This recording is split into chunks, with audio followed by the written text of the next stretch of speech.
So I will introduce at this time Sandy Sullivan, our speaker today. Sandy is an author, teacher, businesswoman, and motivational speaker who delivers a rousing account of her experience while working with Vince Lombardi and the Green Bay Packers. Her book, Green Bay Love Stories, has been acknowledged as a significant historical account of the Packers' glory years, and the foreword is written by Packers Hall of Fame great Paul Hornung. Sandy's presentation covers what she has accomplished, what she's learned, and how and why she survived some very tough years, beginning with her husband's unexpected death, to caring for her aging parents, and raising a lovely daughter alone. Prepare for a wild survival story that starts with her time with the Packers in the 60s and culminates in her run for Wisconsin Secretary of State. Please join me in welcoming Sandy Sullivan.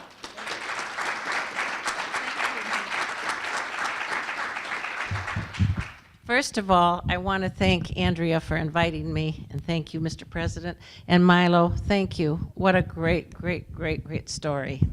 We can only hope we can live like that, right? Well, let me just start by asking you a simple question. How many of you folks in here are Green Bay Packer fans? Oh, wow. Oh, wow, more than, wow. How many of you are Viking fans? Minnesota Viking fans. Okay. Well, for all the Viking fans, how many, is there Bears fans in here? Another team, anybody? But for all the Viking fans, I just want you to think about this while I'm speaking. Do you realize how dull your lives would be without the Green Bay Packers? Okay, well, my name is Sandy Sullivan. I'm going to tell you a little bit about my books first, and it's kind of a short commercial, but they're outside in the hall, and I'll sign them. They're $12 or 2 for $20, and I have 4 or 5 out there that are signed by many of the Lombardi legends. And what happened is when I printed the book, or had the book printed, I had 610 printed that were hardcover, 61 being the year that the Packers won the first championship, and that sort of like began the dynasty in my lifetime. And so then the Packers came back and signed it. On the page on which I wrote about them, they signed the book, and there's a picture of them actually signing. Now there's 15 signatures in there, and 6 of them are already deceased. We just lost Fuzzy Thurston a few weeks ago. So anyhow, they're out there. They're $125. They're more expensive, but it's worth it because some of those signatures are very valuable. Well, my name is Sandy Sullivan, and I was born southeast of here, a couple 100 miles, 350 miles, in a little town called Mauston. Does anybody know where Mauston is? Yay, okay. And when I got out of high school, though, I went to Milwaukee instead of Minneapolis. I went to Milwaukee. I went to work in a department store, and I was in the dress department. And one day my boss said, "Sandy, have you ever thought of becoming a model?" I said, "No, but wow, is that exciting?" She said, "Well, I think you should go to modeling school." Well, at that time, there was a very, very famous model, and she was about this big around. Does anybody know who that was? Twiggy? Well, I was not a Twiggy. My daddy, for real, was a butter maker, and I had a lot of butter on my bones. But anyhow, I went to this school, and when I finished the training, there was an agency there, and the lady who owned it said, "Would you like to work for me?" And I said, "Doing what?" And she said, "I need someone who'll answer the telephone and put the right model with the right job." Nowadays, we'd call that human resources, but we didn't have that name back in the early 60s. And so anyhow, I said, "Well, yeah, I'd like to do that." Well, I was there just a couple of months, and one day I got a call, and this man said his name was Tom Miller, and he was the assistant general manager of the Green Bay Packers. Now, that didn't mean anything to me. And I said, well, Mr. Miller, what can I do for you? And he said, "Well, and I didn't know who he meant by we're going to put a booth in the Milwaukee Sentinel Sports Show, and we want someone to run the booth while we're gone." And he said, "Would you send 4 or 5 young ladies over and let me interview them?" And I said, Could I come too, please?" He said, "Absolutely." So I came over, I took the interview with, these other gals. I didn't get the job. And you know what? I really didn't care, because I had read somewhere that the Green Bay Packers were not a very good football team. And they were from Green Bay, Wisconsin, and I had never been to Green Bay, Wisconsin, so I really didn't care. And I got home that afternoon, my phone was ringing, it was Tom Miller, and he said, Sandy, would you take the job?" And I said, "Well, what happened to the girl that you chose?" And he said, "Well, she got home and she looked at her calendar, and she didn't realize that the Sentinel Sports Show lasts for 10 days. And she said, she can't do it. She's got other commitments. Would you please take the job?" And I said, "Yes." Now, I'm here to tell you that that simple yes changed the course of my entire life. So much so that had I not said yes, I never would have met my husband many years later, nor would my beautiful daughter Carrie have been born. And so when I speak to youth groups, not that you're not a youth group, but when I speak to youth, when opportunities come your way when you're young, find out what it's all about, because you don't know, but that's your destiny. The Lord is putting you on a path, and he's saying, this is where opening the door for you. So listen to your opportunities, not that the rest of us don't, but those, it's really important when you're young. Well, anyhow, that spring, 1961, and now I know you're all calculating how old she is now. So anyhow, that spring, I went to work for the Green Bay Packers. Well, I didn't know what I was going to be doing, but I was busy, down at the auditorium, putting the skirts on the table and making sure the booth was, I didn't know what I was going to be doing, and I was meeting the guys from Evinrude and the fly fishermen across the way with the big tank, because I was going to be there 10 days, so I wanted to get to know everybody. Well, I looked down the aisle and I thought, oh my gosh, who is this guy coming? I have to show you how he came down the aisle.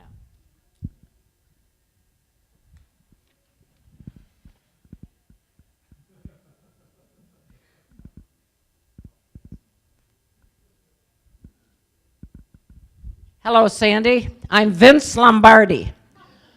Didn't mean a thing to me. And I said, well, but then I put two and two together. I thought, oh my gosh, this guy's my boss. He's the coach too. I said, oh, coach, I'm not quite sure I know what you want me to do, but I promise you I'll really try really hard to learn, and I'll really try to do a good job and everything. He said, never mind. Let me give you my objective. First of all, he said, I put 6,000 seats on that stadium up in Green Bay, and I have a winning football team, but nobody knows it yet.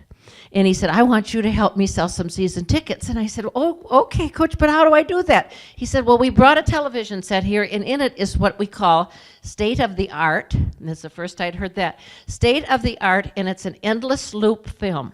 And it's just going to play all the time the same game, but it's of the Green Bay Packers losing last year in the Western Division title game to the Philadelphia Eagles. And if you will just leave that on all the time, people are going to go by and they're going to watch it and they're going to go, wow, they got a pretty good football team. Maybe I better get some season tickets. Now, if I had been smart, I would have gone and taken out a loan and bought every ticket they had. But who knew, And I think there's a 1,000-year waiting list now for tickets, but anyhow, yeah, there is. Anyhow, I did fairly well. And he said, but I want you to take these pictures. And he said, this could help you a lot.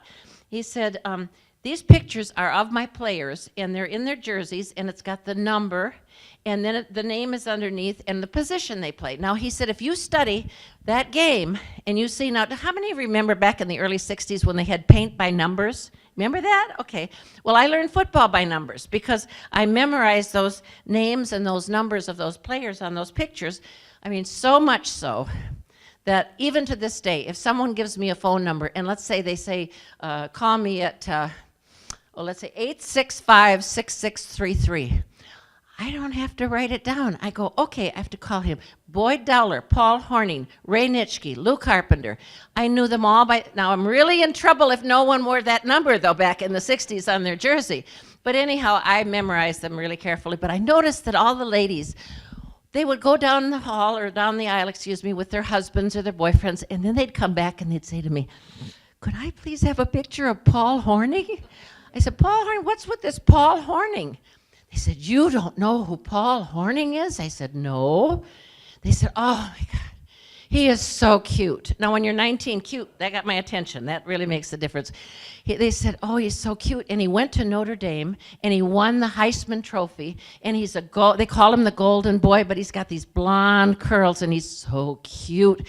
And you know what? He's the most eligible bachelor in the United States.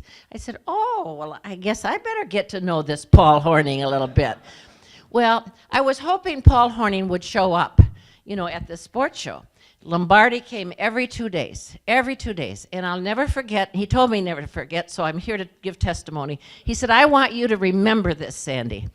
1961 is going to be our year. 1961, I'm going to put Green Bay, Wisconsin on the map. 1961, the Green Bay Packers are going to become the champions of the world. 1961 is going to be our winning year. And I said, okay, coach, I can do that. I can do. He said, I want you to remember it. Now, here I am telling you. And it was exactly true.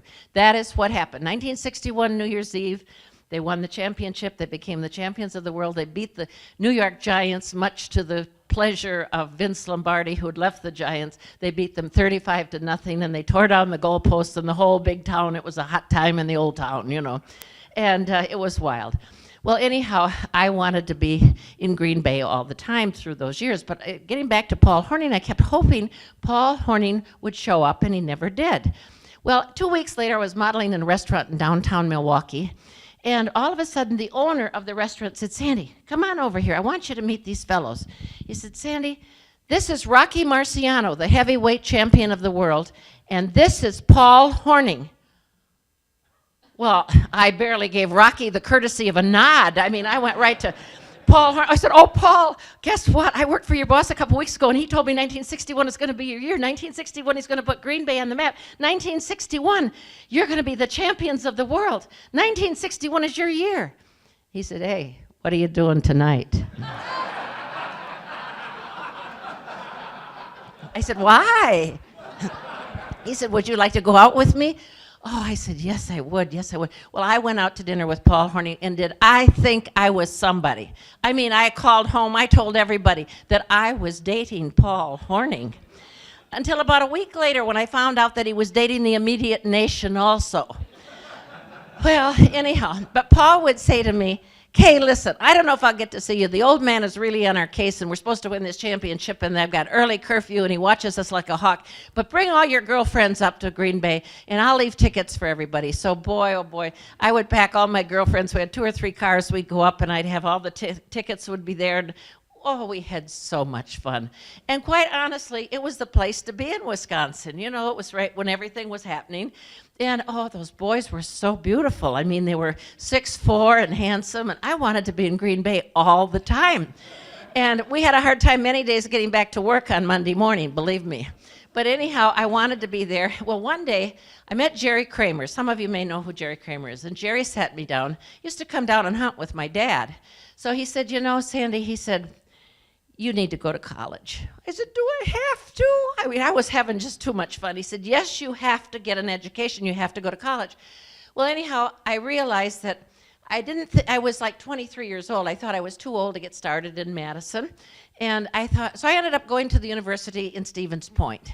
And I graduated from there. And now in the meantime, what's happening with the Packers, it's at the end of the decade. And as all things come, you know, they were down this way. And Lombardi had gone and Hornung had left. And, you know, it was kind of the end of that era, that decade anyhow. I mean, they had to retire. Some of them were 28 years old, you know.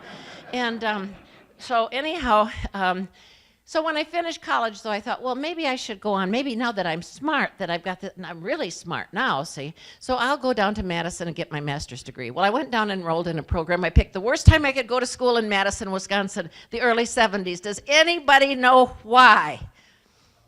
The bombs. It was bomb time. It was bomb time in Vietnam, and they were protesting it on the campus, and they were burning everything. They blew up our chemistry building. Students for a Democratic Society would incite a riot at Berkeley, fly to Madison, start a riot, go back and forth, back and forth. I mean, it was dangerous, and we had armed, no ammunition, they said, armed National Guardsmen all down Langdon Street, and all the convoys, and the helicopters hovered, and they cordoned off the university, and you had to walk inside. You had to walk a mile park way down on Park Street. And anyhow, it was an awful time to go to school there. And I thought, oh, maybe if I just cut down to 1 credit and then go to summer school, all these kids won't be coming to start these riots and everything. Well, it was the hottest summer we'd had in years, and there's no air conditioning in any of those buildings at that time. And so one day I came home from school, and the phone was ringing. It was my cousin Gordon, and he said, hey, sweetheart, how you doing? I said, Gordy, where are you calling from? He said, well, I'm in a little bar in Montello, Wisconsin, having a cold beer. I said, and you had to call me to tell me that? No, he said, no. He said, there's a man sitting next to me, and I think you knew him up in Green Bay. And I said, really? And he said, yes. He said, let him say hi. And this man says, hello, Sandra, this is Dan Curry. Now, Milo, Dan Curry went to St. Anthony's in Detroit, and he was a graduate of the University of Michigan State, and he was on that championship team in '55. But anyhow, for those of you who probably don't know this, but football buffs will, in 1958, Lombardi had not come to Green Bay. And Max McGee, Bart Starr, let's see who else was there, Ron Kramer, great Mr. Michigan, was already in Green Bay. But that year, 58, they had lost 17 straight years. The Green Bay Packers were washed, terrible. Well, they got the first choice in the draft, right? So that year they got, and you will know this, David, you'll know all about this. They got that year Dan Curry out of Michigan State, they got Jim Taylor out of LSU, they got Jerry Kramer out of Idaho, and they got that quiet little kid from Illinois named Ray Nitschke. All came on that draft, imagine. Well, anyhow, Danny and I started to date. And then he said, let's get married. And I said, well, okay, let's get married. My dad was glad I was in my 30s. Dad goes, thank God she finally met somebody, you know. So anyhow, we lived in Madison, and he was looking for a business. And one day he got a call from Washington, D.C., and this man had gone to college at Michigan State with him. His name was Fran O'Brien, and Franny had played as a tackle for the Washington Redskins. And he said, Danny, I'm going to start a chain of restaurants like they did in Wisconsin and Minnesota, the Left Guards. And he said, like Max McGee started over in Bloomington. And he said, I want you to come and run one of them. I'm going to do it in Annapolis and Bethesda, Maryland, and Washington, D.C. So Dan says, you want to go to Washington? And I said, yeah. My mom says, yeah, we want to go to Washington. And so the ladies will appreciate that. And anyhow, we went out to Washington. Now, before we left Wisconsin, Dan had to have two new front teeth. They called him Dapper Dan, and he had lost his teeth at St. Anthony's, and he needed new teeth always in his plate because he was always brushing it all the time. And so he got two new front teeth put in, and we go to Washington, and we're at a place called Duke Zebrats. It's a watering hole just down from the White House. And on any given day, you can see journalists, politicians, old and new politicians, people that didn't have enough brains to go back to their home state when it was over because they got Potomac fever, they call it. And anyhow, you'd have politicians, journalists, athletes. So Dan is standing up against the bar like so. And he's talking to people, and I'm sitting next to him, and he reaches down and he grabs a bottle of beer. And he's not paying attention to what he's doing. He's talking, and he goes wham, and he hits that glass bottle right into those two new front teeth. And one of them just came right out. And he said, oh, my Lord, look what I did. Oh. And there's a man sitting sitting in the back of the restaurant. And I could see him get up and straighten his jacket, and he comes right straight towards us, and he reaches in, he's got a business card, and he says, Dan Curry. Dan says, yeah, hi, how you doing? You know, typical athlete. How you doing there, fella? And this man says, Dan, did you lose that front tooth? Dan goes, yes, did I ever? He said, I tell you what.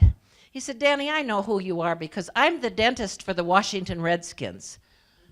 I thought, how lucky can an Irishman get? I mean, the dentist comes to him. He said, come on up tomorrow at noon and I'll fix that front tooth. So we go up at noon the next day, and he takes us to lunch and fixes the tooth, and he says, how would you like to go to the Preakness? It's coming up in a couple weeks. I've got seats right on the finish line. We said, sure, we'd like to go to the Preakness, Pimlico, you know. And then he said, you know, the Redskins are having their banquet next Saturday night. Would you like to be my guest at the Touchdown Club? We said, sure, we would. Well, anyhow, everywhere we went, we noticed that people would go, hey, Doc, hi, Doc. Did you see? There's Doc. Hi, Doc. Nice to see you, Doc. I could tell everywhere we went, everybody just loved the Doc. And to make a long story short, I fell in love with the dentist and married the dentist. Takes a while for that to sink in. Dan Curry says, that's the last time I'm taking my tomato to the dentist. Well, anyhow, Dan Curry and I are still very, very good friends, very close friends. But anyhow, it was a good choice. His name was Matthew James Sullivan. And he had the map of Ireland stamped right on his face. He was one of those beautiful souls that are born into this earth that are just pure and a beautiful spirit and happy and just a blessing to everybody. And oh, I just loved him so dearly. What a wonderful, wonderful man. And his story is just truly amazing. But anyhow, we had a wonderful, wonderful life. And he wanted me to be his princess, of course, and I got to wear the pretty clothes, and he'd say, you need some new dresses. Let's go get some new dresses. I mean, that type of guy. He was just wonderful. Are we running out of time? Oh, darn it. Okay.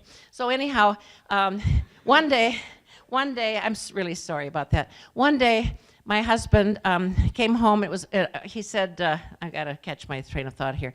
I said, Maddie, there's one thing I'd still like. And he said, what's that? And I said, could I please have a baby before it's too late? Well, anyhow, on December 8th, 1982, I gave birth, December 8th being the Feast of the Immaculate Conception. Oh, they're not all Lutherans in here. And they're not, okay. And I gave birth to this beautiful little baby girl. Well, to make a long story short, Matt came home on her 12th birthday, and he said, I don't feel well. And we took him into the hospital, and a couple of days later, Matt died. And he's buried at Arlington National Cemetery on the 22nd of December with full military honors, naval honors. A Navy band stood out there, and then we came home after he died. We came back to Wisconsin, and my mother had a stroke. My mother was still living. My dad was still living. My mother had a stroke and died very shortly after. Then my dad had a stroke, and he said, whatever you do, don't put me in a nursing home. And I said, I promise you I won't, Dad. And I didn't. And my dad died in the chair in his lazy boy 11 years later. Now, to make a long story short and to wind it up, after my father died, when I started writing this book, because I would remember, while I was taking care of him, I would remember places I'd been and what have you, and I started writing this book. Someone said, you've got to name it something very provocative. So I named it Green Bay Love Stories and Other Affairs, which is about the Green Bay love story. If you want to be a world champion, you have to have a love story. I mean, you have to have passion, you have to have desire, you have to have heart, you have to have love. And then the other affairs were what happened to me. So someone along the way, as I got the Packers to sign this and I went to speak somewhere, someone said, have you ever thought of running for Secretary of State? I said, Secretary of State? I don't even know anything about politics. I don't even know what the Secretary of State does. They said, nothing. I said, okay. I'm in. Where do I sign up? Saul will attest. I met Saul on campus. And I said, okay. Well, I didn't know where to go. I didn't know what to do. I didn't know anything about it. One day I get a call. It's from the Wisconsin State Journal. The fellow says to me, did you write the book, Green Bay Love Stories and Other Affairs? I said, yeah. He said, are you the Sandy Sullivan running for Secretary of State? I said, yes. He said, well, we're going to do a story on you, but here's my question. Do you feel that the good people of Wisconsin will find you fit to run for public office once they find out that you ran around with Paul Hornung and all the Packers in the 60s? I said, what? I said, oh, for goodness sakes, that was 45 years ago. And then I got mad and I said, if anybody's got a problem with it, you tell them to go look in their own closets. He said, okay, lady, I will. Sure enough, front page, Wisconsin. What does a candidate have to do to become Secretary of State? Well, a couple of days later, I get another call. It's from New York. The man says, we want you to be on Rita Cosby's show. I said, why? He said, you don't know? I said, no, why? Who's playing a trick on me? He said, just a minute, lady. Let me read the headlines. Sex, Packers, politics. Sex with the Green Bay Packers. What does a candidate have to do in Wisconsin to become elected Secretary of State? I said, what? It made every major newspaper in the United States. It made every major newspaper in Canada, in Eastern Canada. It even went into the London Guardian. I've got a witness in the room who can tell you that all this is true, Saul. And all this is true. I thought, I'm going to die. A couple of days later, I get a call. And by now, I don't want to answer my phone. And the man says, hi, Sandy. I said, who is this? He said, Sandy, this is Bart Starr. I said, oh, Bart, I'm so sorry. I'm having a hard time. He said, are you having a little hard time up there? I said, up here. He said, I know. It's down here. I'm in Alabama. I just heard about it. And I said, oh, my Lord. He said, I tell you what, you need a little help. I've known you since you were 19 years of age. He said, I'll come up. I'm going to make a commercial. So he came up. He made a commercial. It says, hello to the good people of Wisconsin. This is Bart Starr. I care about your future. That's why I'm encouraging you to elect a reliable, responsible person for Secretary of State, Sandy Sullivan. And I come on and say, hi, this is Sandy Sullivan, and I definitely approve this message. Wouldn't you? Well, the election came along. That's what it said. Election came along, and I lost by 200,000 votes. But I came close. I came close. I gave him a, so I'll tell you, I gave him a run for his money. So that's the story. I'm sorry that we're rushing here. I don't want to hold you up from your wonderful day in the sunshine out there. But I wish you health, wealth, and happiness, and I wish you time to enjoy it all. But you know what I wish each and every single one of you most of all? I wish you a 61 season. Thank you.